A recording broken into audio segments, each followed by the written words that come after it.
Hello mga idol, mga lods. Muna atong sitwasyon din sa atong farm. Ting Mingawa. Ikaw kayo, tingkot tayo kay gadag-o mga atong langit. Gil kayo, sagbutan kayo. Suroy ta mo din sa mga kaanutan sa mga maisan o kasabutan bagnutan mga idol, mga lods. Muni ang maisan din ni karon nga nagtanom og mais. So kita wala taga-tanom og mais ron mo atong area o paingon dito jud sa ubos. Paingon dito muna ang atong kubo diha.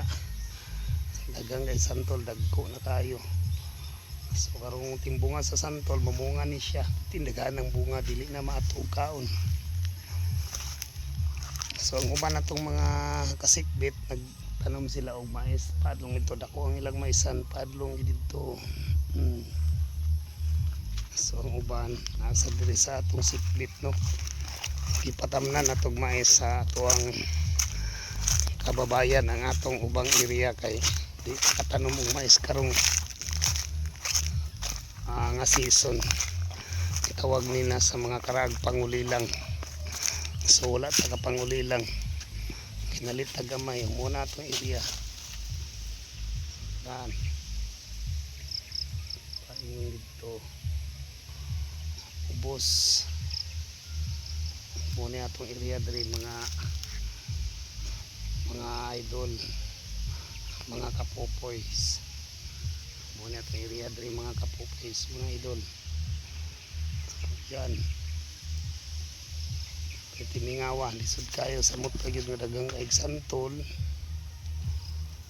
Baga na kayong dahon sa santol naging daghana.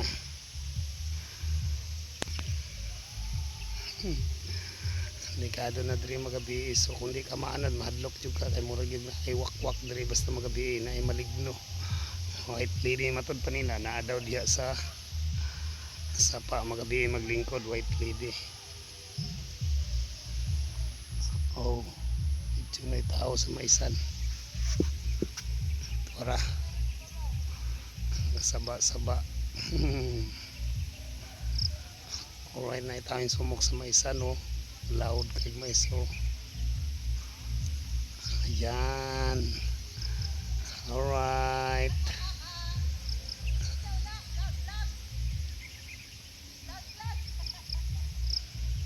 Nay nagsumok sa maisan. Kabuhog. Alright, thank you for watching mga idol, mga lods, mga kapupoys. Salamat.